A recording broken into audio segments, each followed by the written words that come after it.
Whatever may be said in praise of poverty, the fact remains that it is not possible to live a really complete or successful life unless one is rich. No man can rise to his greatest possible height in talent or soul development unless he has plenty of money. For to unfold the soul and to develop talent, he must have many things to use, and he cannot have things unless he has money to buy them with. Man develops in mind, soul, and body by making use of things, and society is so organized that man must have money in order to become the possessor of things. Therefore, the basis of all advancement for man must be the science of getting rich.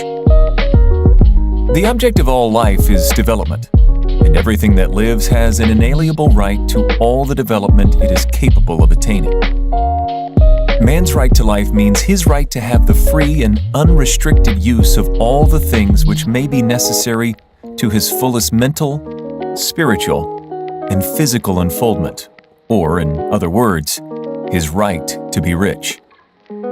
In this book, I shall not speak of riches in a figurative way.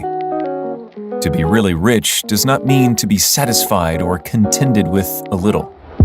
No man ought to be satisfied with a little if he is capable of using and enjoying more.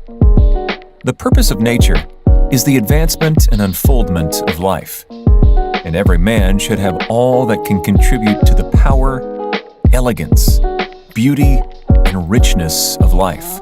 To be content with less is sinful. The man who owns all he wants for the living of all the life he is capable of living is rich, and no man who has not plenty of money can have all he wants.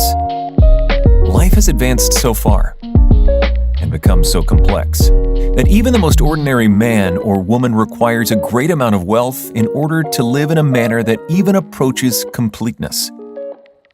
Every person naturally wants to become all that they are capable of becoming. This desire to realize innate possibilities is inherent in human nature. We cannot help wanting to be all that we can be. Success in life is becoming what you want to be. You can become what you want to be only by making use of things, and you can have the free use of things only as you become rich enough to buy them. To understand the science of getting rich is therefore the most essential of all knowledge. There is nothing wrong in wanting to get rich. The desire for riches is really the desire for a richer, fuller, and more abundant life. And that desire is praiseworthy. The man who does not desire to live more abundantly is abnormal. And so the man who does not desire to have money enough to buy all he wants is abnormal. There are three motives for which we live. We live for the body, we live for the mind, we live for the soul. No one of these is better or holier than the other. All are alike desirable, and no one of the three, body, mind, or soul, can live fully if either of the others is cut short of full life and expression. It is not right or noble to live only for the soul and deny mind or body, and it is wrong to live for the intellect and deny body and soul. We are all acquainted with the loathsome consequences of living for the body and denying both mind and soul. And we see that real life means the complete expression of all that man can give forth through body, mind, and soul.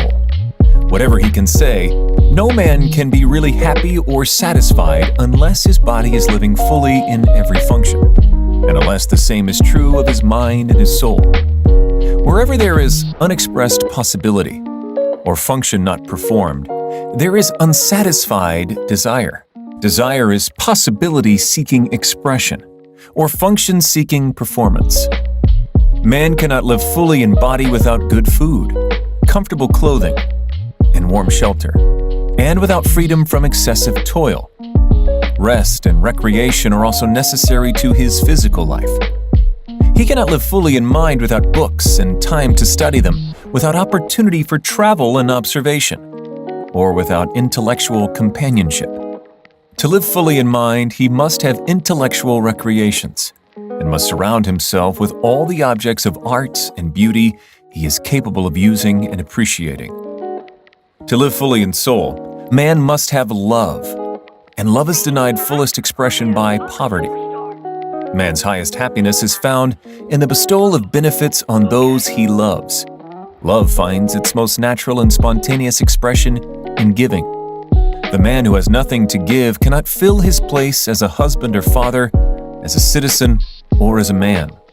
It is in the use of material things that man finds full life for his body, develops his mind, and unfolds his soul.